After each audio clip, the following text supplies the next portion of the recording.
माणसाचं नाव घेतो कारण मी 1987 साली शाळा सोडली आणि मुंबईला आलो।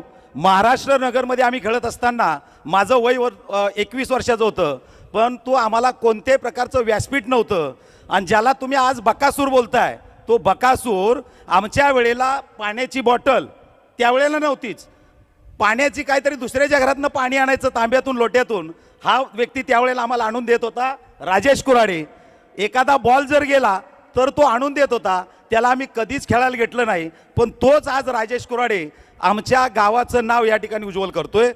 मी परत एकदा राजेश कुऱ्हाडे तुम्हाला तुमच्या संपूर्ण टीमला या ठिकाणी तुमचं अभिनंदन करतो। आणि बॉसना माझी एक विनंती आहे, बॉस आमच्या वेळेला असं बॉस कोणच नव्हतं, आमची सुद्धा खेळण्याची खूप इच्छा होती। आजही वय वर्ष 57 आहे, खेळण्याची उमेद आहे। ज्या वेळेला तुमचे कॅचेस सुटतात ना मला स्वतःला राग येतो, अरे पोरांनो तुम्ही एवढे जवान तुमचे कॅचेस कसे सुटतात।